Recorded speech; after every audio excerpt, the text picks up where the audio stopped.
Y'all ever had an open book pop quiz in school and still had somebody fail it even though the answers were right in front of them? Okay. Fast forward present day. I bet that was your hater because they have the answer right in front of them and they still fail their test. Okay. So let me, be a little bit more formal with you. I'm a country girl. Let me be a little bit more formal.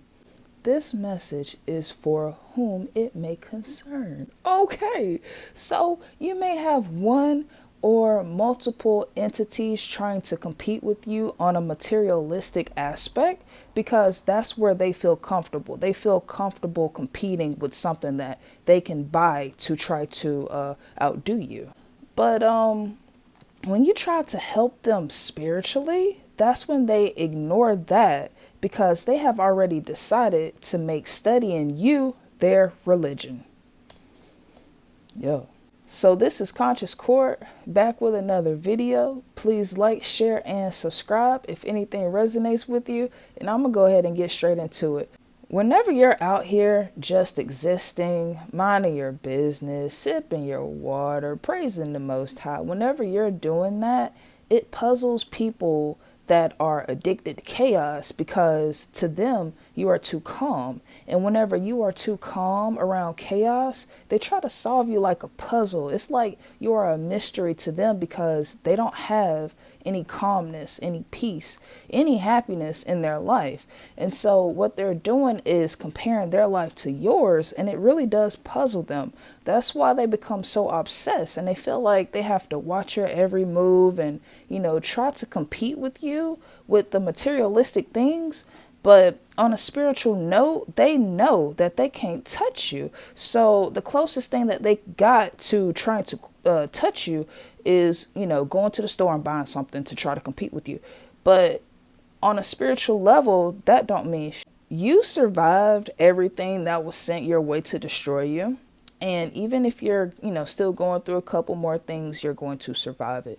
But the fact that you survived it is proof that you really equipped like that. The obsession that the enemy has with you, it stems from them not being able to keep up with you spiritually, mentally, physically, emotionally, all of that. Oh, and it also stems from them not being able to make sense of you in their head because you're like a mystery, you're like a puzzle to them.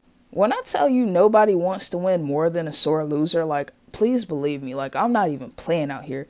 These people will reject and neglect and ignore themselves to put you on a pedestal higher than them and then turn around and try to humble you, not realizing that you are already humbled because their obsession stems from their fear of who you are because they don't know who they are. Clock it. There is nothing subtle about their actions towards you with them showing you and telling you how obviously jealous and insecure that they feel. You know what I'm saying? Like the first time, they may tap you on the shoulder and be like, hey, I'm jealous of you because of that. And you know what? You might miss it. You might miss that red flag.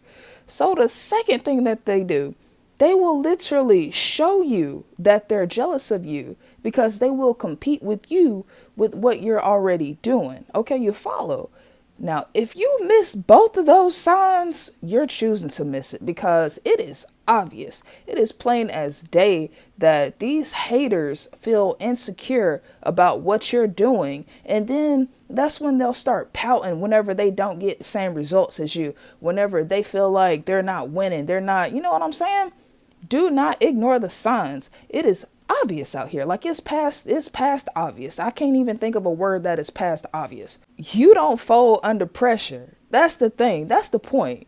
They going out of their way to look stupid, but you're not folding because you really don't care. You could care less about what they're doing. It's just the fact that they're paying so much attention to you.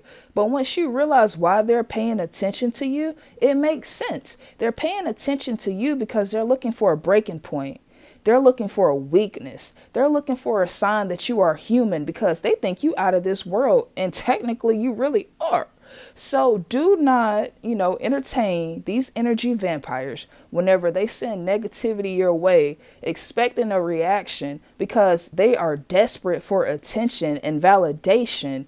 Let these energy vampires starve. Let them starve. Whenever you stop seeking validation from others and stop reacting to the ignorance that is being sent your way, they can't do nothing with you. They don't even know if their tactics are working. They just out there looking stupid. They just out there looking like the clown that they are that escaped the circus. Oh, do not feed into their chaos by overreacting. Act like they not there. Act like you don't hear them. Act like a hater where. Okay? Hater over there. Hater over there. Hater where. You don't see these haters?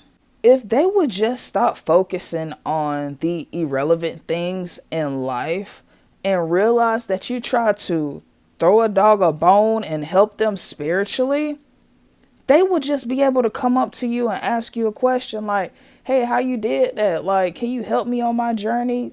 Type stuff. You would be an open book. You wouldn't mind helping them. You ever sat back and noticed how they start acting whenever they don't get their way? Like how they act like a little child, like they pout and because they can't win or because they can't, have whatever it is that you have. For some odd reason, that scares them. Like literally scares them. Think about it. If they can't buy your anointing, what you have, what you own, what you possess, if they can't buy the one thing that you have because they love competing with materialistic things so much, it scares them. It literally scares them.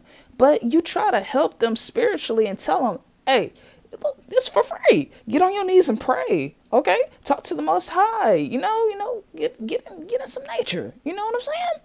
No. They don't want to do that. They want to make you their religion. They don't want to hear you talking about God because they literally make you their God. I didn't even want to say that, but they do. It's like we're talking about God. We're spreading the gospel. We're trying to help you on your journey. And you just totally ignore everything. Okay, I want to compete with your shirt. I like your hair. I'm mad at your hair. Let's compete about that. Whenever they can't keep up with you, that's when they'll try to keep up with the Joneses. And whenever that don't work, that's when they put on that little black paint under their eye and say, let's form a weapon. But fret not, okay? Fret not. Once you learn the enemy's ways and the tactics, once you learn one and get it down pat, because we in classes in session. Once you learn one entity, one enemy, one devil, once you learn that, all of them, they will never be able to understand you. They have never came across someone like you.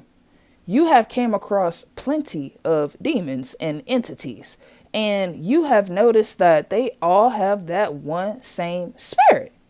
But whenever they come across you, it's like you're so rare. It's like you're a gem. It's like, whoa, these people will always look at you like you're a puzzle. They will never understand. So get used to them just watching you and trying to compete with you and trying to do this and do that because they slow.